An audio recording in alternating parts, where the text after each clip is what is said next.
নজর রাখবো পরবর্তী সংবাদে।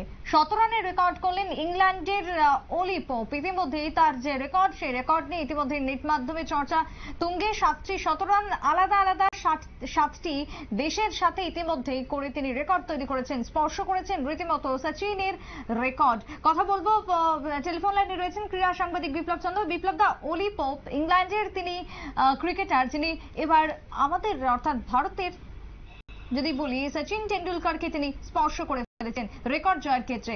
কি বলবে, কি জানতে পারছো?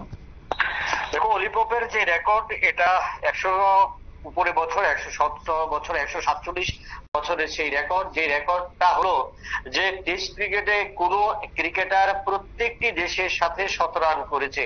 এই কৃতিত্ব কিন্তু শুধুমাত্র ব্র্যাডম্যান এবং সচিন তেন্ডুলকারের রয়েছে। এবং তৃতীয় ক্রিকেটার হিসেবে কিন্তু ইংল্যান্ডের এই অলি পপ উঠে এলেন।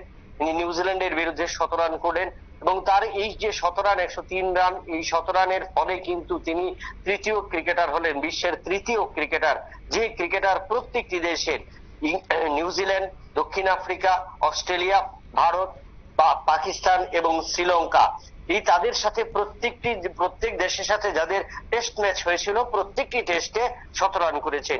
এই বিরল নজির বা বিরল দৃষ্টান্ত কিন্তু অন্যান্য ক্রিকেটারদের মধ্যে দেখা যায় না। তো সেক্ষেত্রে আমরা যেটা দেখেছি ব্রেডম্যানের ক্ষেত্রে, ব্রেডম্যান সেটা করেছেন, তিনি 7টি দেশের সাথে করেছেন। সচিন তেন্ডুলকার, যাকে আমরা মাস্টার ব্লাস্টার বলি, তাকে দেখেছি আমরা 7টি দেশের সাথে টেস্ট ম্যাচ খেলেছেন, সেখানে তিনি 17 রান। এবং এবার বলি পপ, এবং যার কারণে কিন্তু হিপহপ ইতিমধ্যে কিন্তু তৃতীয় ক্রিকেটার, বিশ্বের তৃতীয় ক্রিকেটার হিসেবে তিনি পরিচিত হলেন, বা তিনি ইতিহাসের খাতায় কিন্তু তার নাম উঠল। এবং সেক্ষেত্রে আরেকটা জিনিস, যে ক্রিকেটের ক্ষেত্রে বা পরিচর্যায় যদি বলা হয়, ডন ব্রেডম্যান এবং সচিন তেন্ডুলকার বর্তমানে ক্রিকেট থেকে অবসর নিয়েছেন, অলি পপ রয়েছেন বর্তমানে। যদি সেই ক্ষেত্রে তার দেশ ইংল্যান্ড যদি আগামী দিনে বাংলাদেশ, আফগানিস্তান বা অন্য কোনো দেশের সাথে খেলে এবং সেখানে যদি অলি পপ আরো একটি 17 রান করতে পারেন, তাহলে কিন্তু বিশ্বের ক্রিকেটের ইতিহাসে তিনি প্রথম ক্রিকেটার হবেন যে 8টি 17 রান করেছেন 8টি দেশের সাথে টেস্ট ম্যাচ খেলে। অর্থাৎ সেটা কিন্তু বলা যায়, কারণ সেক্ষেত্রে অলি পপের কাছে কিন্তু সেই সুযোগটা রয়েছে।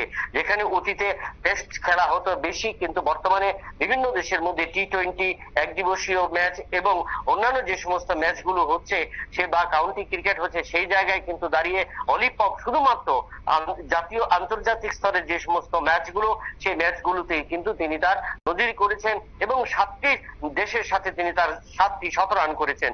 তাই আমরা আশা করব যে অলি পপ আগামী দিনে আরো একটা বিশ্ব রেকর্ড করবে, যেটা 147 বছরের ইতিহাসে বিরল, এবং আগামী দিনে সেই রেকর্ড ভাঙবে অলি পপ। একেবারে তাই। ধন্যবাদ তোমায় বিপ্লব দা। অর্থাৎ অলি পপের যে রেকর্ড, সেই রেকর্ড ইতিমধ্যেই নজির সৃষ্টি করেছে এবং ক্রিকেটের ঈশ্বর অর্থাৎ সচিন টেন্ডুলকারের যে রেকর্ড, সেই রেকর্ড তিনি ছুঁয়েছেন। তবে এই এত অল্প বয়সে তার যে রেকর্ড ছোঁয়া, আগামী দিনে যে তিনি আরো এগিয়ে যাবেন, এমনটাই আশা রাখছেন ক্রীড়া প্রেমী মহল। ছোট্ট বিরতির পর ফিরবো, সঙ্গে থাকুন।